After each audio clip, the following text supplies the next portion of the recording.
Thank you, Mr. Speaker. I rise today with a heavy heart. Just 2 weeks after the horrific violence that ripped through the small town of Perry, Iowa. On the morning of Thursday, January 4th, students woke up and returned to school after their winter break. They did not know that day what it would entail. Before school had started, some students arrived for breakfast program just before 8 a.m., and reports of shots rang throughout the school. Law enforcement rushed to Perry High School. The violence that day left 4 students wounded. The death of 6th grader Amir Joliffe, and now, most recently, the life of Perry High School principal Dan Marburger. The Butler family also lost their son that day.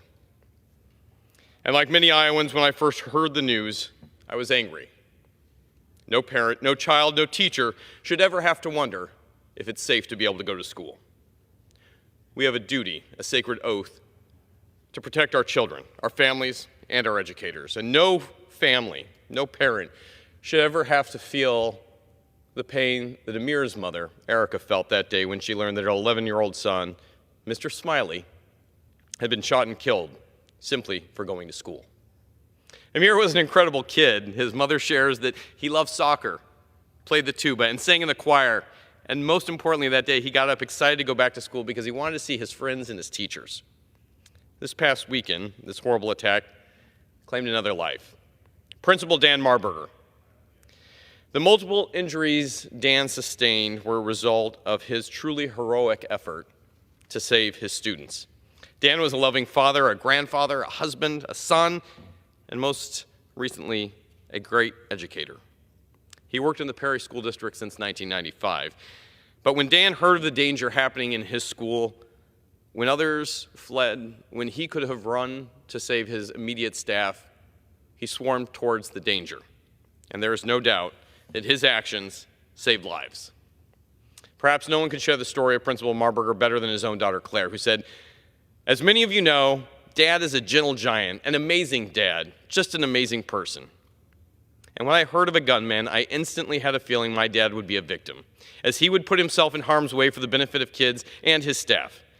It is absolutely zero surprise to hear that he tried to approach and talk to Dylan and talk him down and distract him long enough for some students to get out of the cafeteria, because that's just Dad. There is no doubt he saved many lives through his selfless action. His legacy will live on through many students that he both mentored and educated, and his sacrifice will never be forgotten, not in Iowa, not in America. And today, while our hearts mourn over this tragedy, we will be there for our community. In the evening and days that followed the violence, we heard of students who helped each other get to safety. We learned the story of a kind stranger who drove an injured student fleeing from the school, riddled with bullets, to a hospital to help get treatment. Going forward, we learned of law enforcement who was able to be on the scene within minutes, helping to protect even more students and securing the school quickly.